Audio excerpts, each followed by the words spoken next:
I'm not. I have nothing to do with the hieroglyphs. The metronetter has nothing to do with the environment. This is spiritual. But I mean, the environment of the person, doesn't it physically change the cells, the DNA of the person? No, this is again. We're talking spiritual. When you say DNA, you are talking the their we're talking their blood type. We're talking about the how should I say it, the melanin, the serotonin. We're talking about the physical structure of man. I'm talking about the spiritual structure. I'm talking about the pineal gland. So do you know how your spiritual therapy affects the human in their physical reality? How does it get them to lose weight? Is it all psychological, spiritual? It's not giving an actual physical change? It's giving a physical change, but it's also giving a more spiritual um, knowledge of who they are. They're tapping into, I'm able to allow people or help people to tap into their spiritual side. Versus if you give them a pill, that is not tapping into their spiritual side, but giving them some type of a side effect that goes along with that pill. So I know, I believe and agree that the placebo response, your inborn ability to heal, is the most powerful thing. It's the most powerful tool that you have. I mean, we sell supplements and there's lots of healing herbs and there's lots of things that you can do to lower your stress, including meditation that you do. And there's all that stuff. But I know that your own inborn ability to heal is the most powerful thing that you should tap into. So is that kind of what you're doing here? That's what I that's what I do. Everybody don't have the capability of doing that. And I mean, please understand, we can give all types of supplements to the individual to heal their physical nature, but they can also relapse in that physical nature. So we're only helping them with the physical side and not the spiritual side, because you can take a pill one day and still have a problem with your husband or your wife the next day, and here's the stress again. So you have to learn how to get rid of all the stress inside your life. And in order to do that, you must be willing to make a sacrifice. And most people are not willing to make a sacrifice in their life to receive that spiritual knowledge. And you make this sacrifice. You don't sit around enjoying Netflix or No, that's what I don't do. No, I don't have time to put that type of finite, ugly, I should say ugly stuff into my mind when I know my purpose. And that's what's going on with our children now. We have children at what, 4 years old now, 3 years old on computers, Mhm. playing games, nothing to do with their spirituality, nothing to try to get them closer to who and what they are. But then again, we have children that are born geniuses. So you have to be able to separate the two. Why is this child not born a genius and this child over here is born a genius with IQ of Einstein? So that's a whole different subject of death, burial, and resurrection and reincarnation. All right, quick break here while I tell you about my favorite book. 30 in the morning, every morning for the last 13, 14 years now. What's with the 333? uh, um, it's a mystic number that goes along with the vibration of the atmosphere of the moon and the earth combining together. Every day at 3:33 a.m. Every day at 30, yes, every day at 3:30, and I do hydrotherapy, which I drink water. So before I even do my prayers, I may drink about 12 ounces of water. And I do that every The first at 3:30, I do the 12 ounces. Then at 4 o'clock, I'll do 4 ounces. Then at 5 o'clock, I'll do 3 ounces of water. Then I'll start back over at 12 o'clock. Is this a special type of water or just tap water? I filter the water. Yeah. So you're on top of yourself physically too, it looks like. I mean, the first interview was quite startling to me, and lots of people, even though they only listened to the audio, they couldn't see you. I was totally expecting just something completely different. We think of Freemasonry like these, all these signs and symbols, all these controlling events and fake events. We see them as like evil, right? We see all the Satanism that the Mm. music and the movies are promoting. So I was totally thrown off because that just doesn't seem to be what you're about at all. And yet the same organization produced these like diametrically opposite styles of going about your life. Because you have, again, you have occult teachings inside Freemasonry, but those are, again, privileged only to certain people. And those certain people want to control what is around them. And when you give that part of you over to that, there is no coming back. You're in. Once you cross that door, you're in. It's just like leaving out of your house. When you open up that door to leave out your house, you are subject to everything that is going to come at you in the universe, in that world. So masonry, which is hidden in the context of those that are elevated in the higher degrees, in the occult teachings, they do not. We're forbidden to talk about it because it brings on a certain um, light to others, and it brings on a certain evil to others.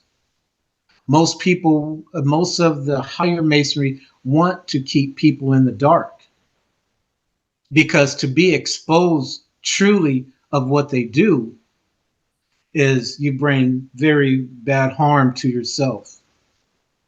So how come you can talk about all this stuff without consequence? So I'm not worried.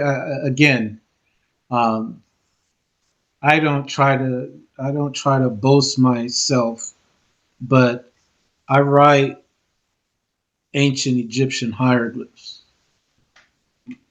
And not to go too far in it, I'm not too worried about what I do. I write and I can see things coming before they get to me years out. Is it the hieroglyphs that somehow tell you what's coming? I write them before they get. I write it before it gets to me. You write, Before any type of trouble, before any type of evilness of the world comes my way, I already know what's coming. so So you I write them stay for out. protection. Yes, for protection. I don't really worry about too many too many things. I don't. I'm not scared of death. I'm not. I live my life the way I live it, and I protect myself. So if a Mason was to come to me and say, "Hey, we heard that you're giving out secrets," or well, hey, I used to be one of you brothers, but I can promise you that if you try to do anything to me, any harm, there's going to be some consequences spiritually. I don't when it comes to that, I don't hold my tongue. That's why I focus on the inner peace and practice the yoga, practice the Buddhism. And I think this is part of spiritual elevation in the first place anyways. I also genuinely am not scared of dying or really of even being harmed just at all. Like truly not scared of it, and it's very relieving. I Let me see here. I wanted to show you. Can you see this? Yes. You can. Hmm. Okay. This book here is a month, take me 30 days. This here, can you see that? Yep. Okay. This tells the individual that is getting ready to read this book the harm that will come to them if their knowledge is not where it should be. If they're just here are trying to use this book to harm somebody, then they're really gonna harm themselves. That is all in hieroglyphs, if you can see. And those hieroglyphs come from you? You download them from Yes. the ether? Yes. Okay. Okay. Book is called The Mystic Hands. You see that? Yes. Okay. I've never seen any actual hieroglyphs look like that. For the audio people, we're looking at a bunch of smaller hieroglyphs like you would expect, but then a large part of the pages are taken up with these hand gestures. Yes, it's called The Mystic Hands. It's like the sacred sign language. And some of those symbols I don't think I've ever seen before. So are these hand signals that you can use? Yes. Are they only If used to signal someone else, or are they used for spiritual purposes yourself? they're used for spiritual purposes. Okay. So, like, in what situation would you use the hand gesture that we're looking at with the thumb in between your four fingers? Okay, this one here is Taurus. This is the Taurus sign. This is also astrology. This is cosmology. So this is the sign of Taurus. So now this sign, this right here is stubbornness. Self getting too hot and bothered by something. You just pull you could pull these out. Yeah.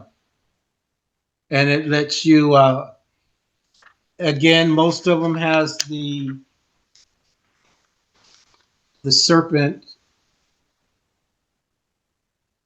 You're showing me the fingers crossed. Now, a lot of people Yes. associate that with Masons being like, I'm not telling the truth kind of thing, right? Or someone will cross their fingers behind their back if they're telling a lie as a superstition thing. Is Okay. is that related here? This is crossing over from the physical to the spiritual. That's is what this scarab is right here.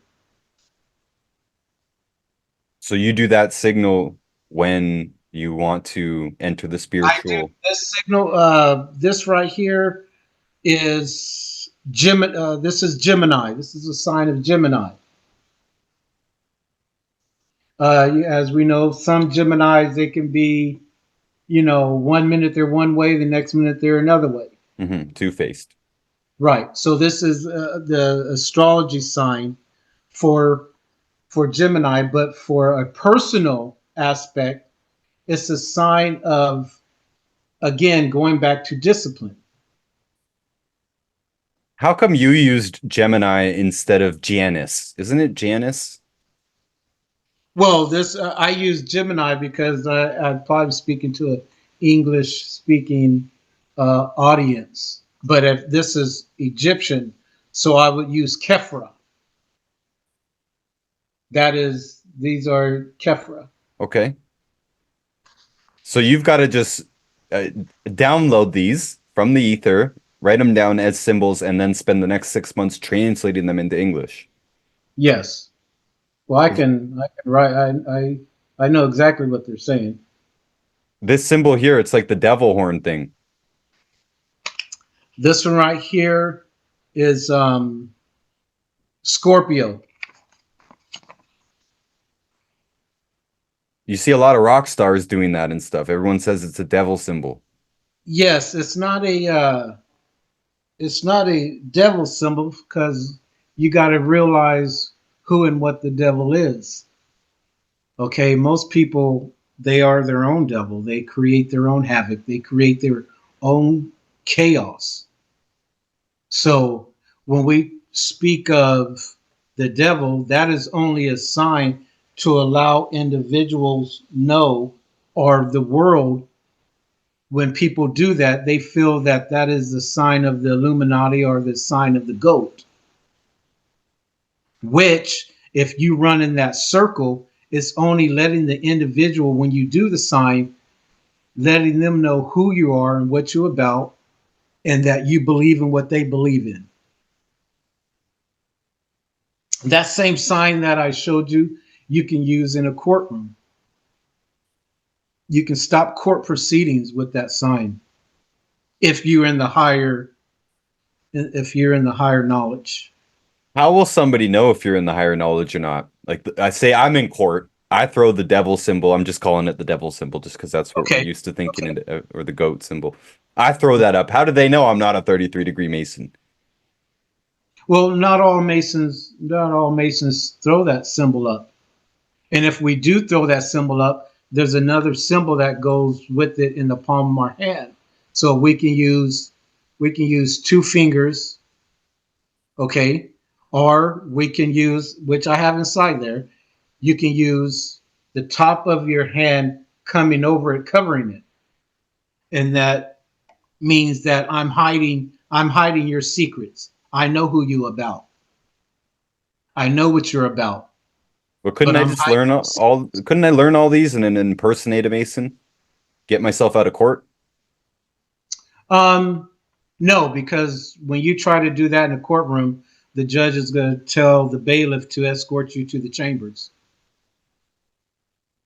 And there's certain signs and symbols and a talk that you're going to have to talk. And if you don't know how to talk, they're going to know that you're a fake and a fraud. All right, fair enough. I can see this.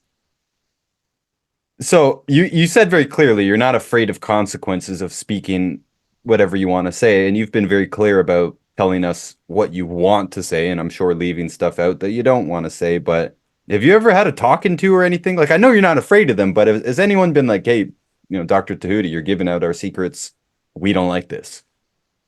Not in that manner, but they come to me and say, brother, what you're saying is against one of the laws and oath that we take in Masonry.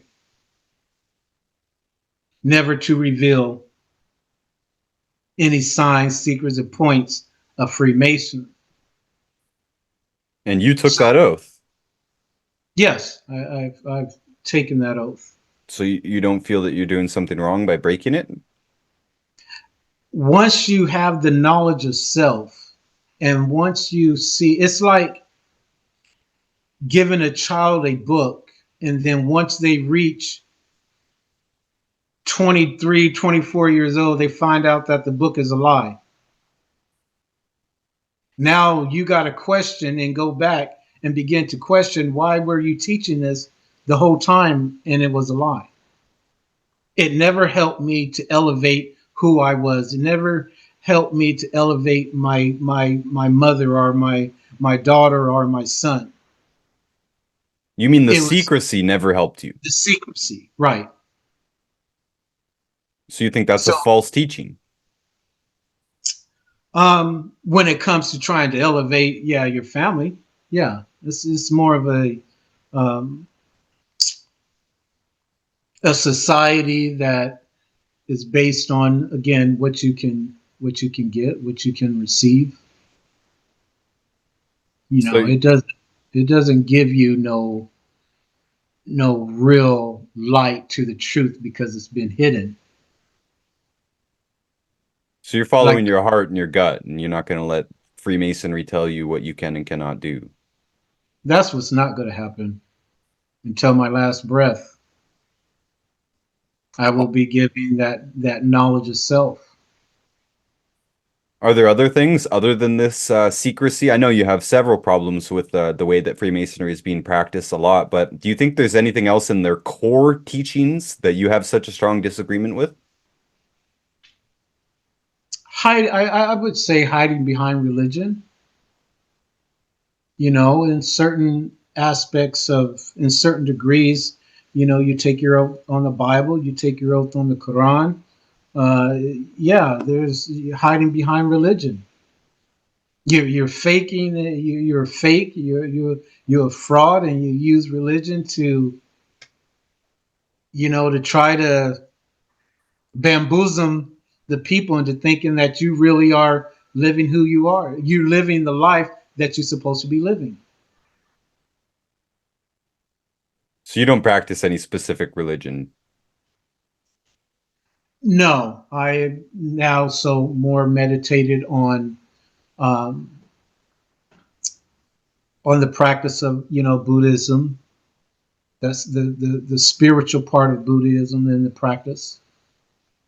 A lot of us do think of Freemasonry as being, yes, using the religions as a front, but we definitely don't think of it as a Buddhist organization. No, no, no. There's Buddhists are not Freemason. They're just we're with the higher knowledge of self and the discipline and the love. Again, it all boils down to love. If you love yourself, why would you harm somebody that's next to you? If you truly love yourself, why would you try to harbor secrets that would enable your next brother or your next of kin to live a good life also spiritually? So it all boils down to love. So many of your brothers are doing the exact opposite of this. Do you confront them about it? Is there any internal conflict here in Freemasonry? Like, hey, we should actually be doing good. I talk to the brothers about what they should do, but when it comes down to my spirituality, I do not allow that to be a deterrence on my purpose here on this rock here.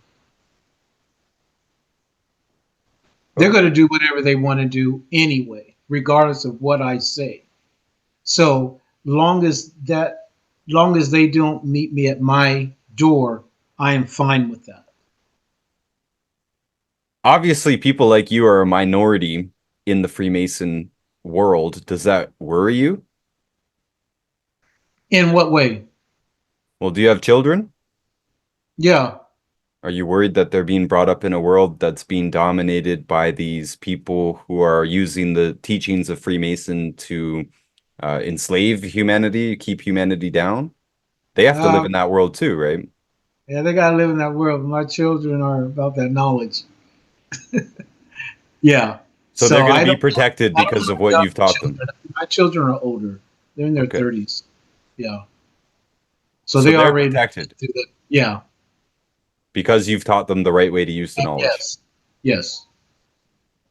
Okay, so I guess that does answer the question. Clearly, there is a concern that it is creating a weird world for those of, like you said, we want to help the people that we love. It's a better world for ourselves. So, Yes. Well, it's like let's say you have more singers out here and rappers that want to be a part of the Illuminati that holds up the sign, but then when you turn around, they're still killing each other over music.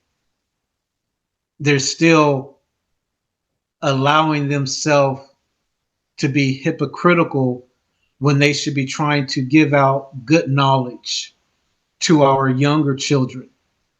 But mainly, and most of it is profanity, degrading. so And let's that's pick something up that on this. Right before we started, I was commenting on your heavy duty gold chain that you're wearing. Audio yes. audio listeners, it looks like a rapper's chain, but cooler actually. It's got the pyramids on each link, and he said it was solid gold. And when I commented on it, looks like the rappers are copying the Masons. He said, yeah, the rappers are wannabes. So this is a weird situation. They want to be in the club, but they don't have the knowledge. They're acting like they have the knowledge or that they want the knowledge, but the way they're trying to get in the club is by throwing up all this devil stuff. Like, I don't really get what's going on here. Well, you have to go back to the industry.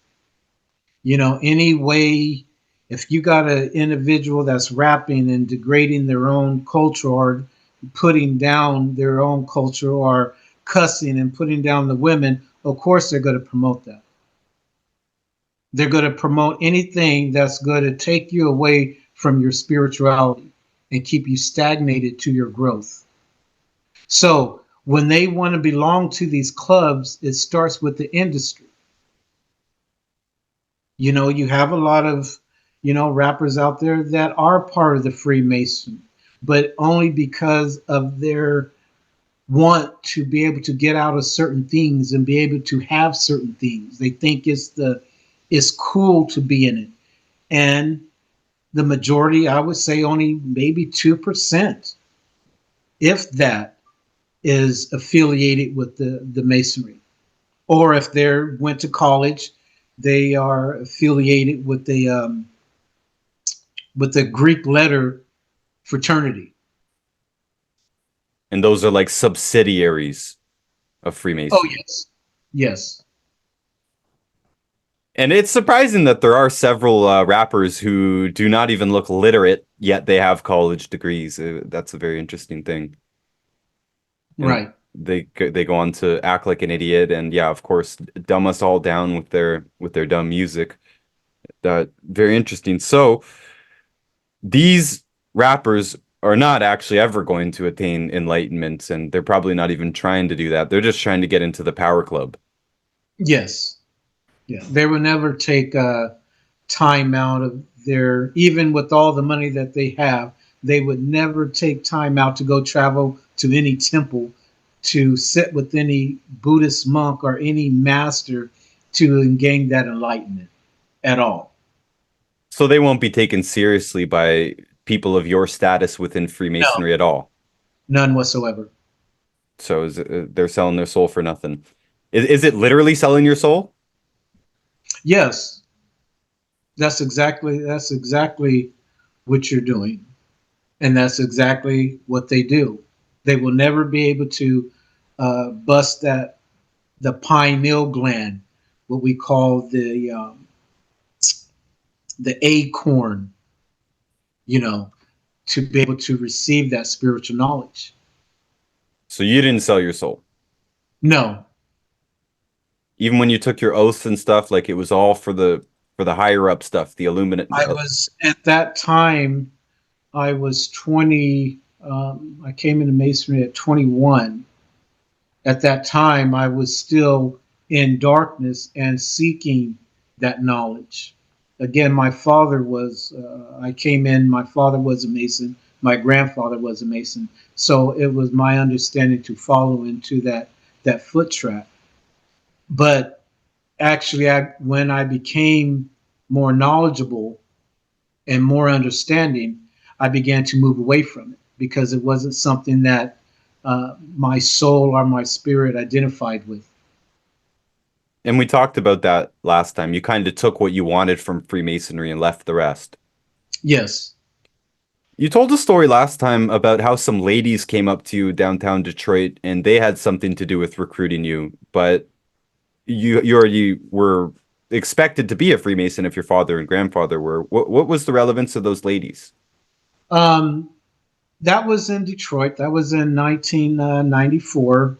I was walking downtown Woodard. There was four ladies that came up. They had some books, pamphlets that they were handing out. Um, and they belonged to a set of the Egyptian mystery system, but at that time I did not know. Sister Wisdom, Sister Truth, Sister Temperance, Sister Prudence. Those were the names that they went by. And they found me to be worthy of that knowledge in which they were giving out. Not only that, they took me to their head person at that time, to the Kabbal's Cultural Center, and I met with him. And really, he's the one that said, "Okay, yeah, there's a part of you that is very spiritual, and this is the path that you should take." So that was alongside your normal journey into Freemasonry. Right. Yes. Okay. Bit of a related question to what we were talking about with the rappers and stuff. So we can all see how a rapper or any entertainer or something would embrace Freemasonry for the benefits, the financial benefits, the commercial benefits. But Uh-huh. you, in our hours speaking so far, you haven't mentioned having to do anything to earn a living. And you've mentioned this idea that a Freemason can walk the earth and get basically anywhere for free. So how does this work? This is just kind of a very practical question. Are you paid for being a 33-degree Freemason? Do they pay you for appearances? You got this big gold chain on that's probably worth as much as my house. Did they just give it to you? Did you ever have to work a regular job? Yeah, I've worked a regular job. I worked for Chrysler as a production supervisor. But that was right at the beginning when you were first That getting was at yeah, initiated. that was at the beginning. Yeah, I haven't worked for nobody in maybe 30 years. Like, 25, about 25 years. do you just get money put into your bank account, or like how does this work? No, as a priest, we don't deal. I'm not allowed, for me, to have money because it's still part of the world. I am financially taken care of. All those years going through the priesthood and going through different temples, I've earned the right to have certain things. So yes, I don't punch in for nobody. Yes, I am taken care of. So is it like the lower levels in masonry that have to pay into it? They have to pay their dues or something, and then it goes You to the people like all, you? no, no, no, no, no. No one, no Freemason pays me. Freemasons don't pay each other. They do got to pay their dues on each degree. Each degree is more. You know, as an inner apprentice, you know, you may pay $150.